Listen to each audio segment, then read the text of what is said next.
রাধে রাধে, নমস্কার। এ দেখো, আমার গোপুলের জন্যে জলসাজি অর্ডার করেছিলাম, এসেছে, খুব সুন্দর এসেছে।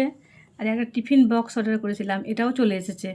আজকে গোপুলুর ভোগে আম, চিড়ে, দুধ, মিষ্টি, কাজু বাদাম সব দিয়েছি।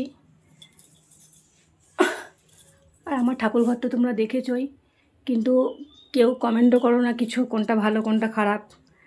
জানি না আমার কথা বলা ঠিক হচ্ছে কি ভালো খারাপ হচ্ছে, সেটা আমি বুঝতেও পারছি না। তোমরা যদি কমেন্ট না করো তাহলে কী করে বুঝবো বলো? যদি কোনো খারাপ কিছু হয় তাহলে একটু বলো। আর কী করে ঠাকুর ঘরটা আরও ভালো করে সাজালে ভালো লাগবে সেটাও তোমরা বলো, হ্যাঁ? বললে আমি তাহলে একটু উৎসাহ পাবো কাজের। আমার ঠাকুর ঘর সাজিয়ে গুছিয়ে রাখতে খুবই ভালো লাগে, সবারই দেখি তো। আমি আর গোপাল সেবা আগে করতাম না, তারপরে আমার নাতি হওয়ার পরে আমি গোপাল সেবা করি। তার ঠিক মনের মতন, মনে যেটুকু পারি সেটুকু করি, বেশি কিছু করতে পারি না, যেটুকু পারি সেটুকু করি।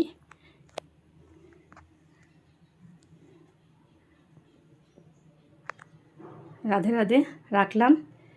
কেমন হয়েছে বলো, কমেন্ট করে জানিও, হ্যাঁ?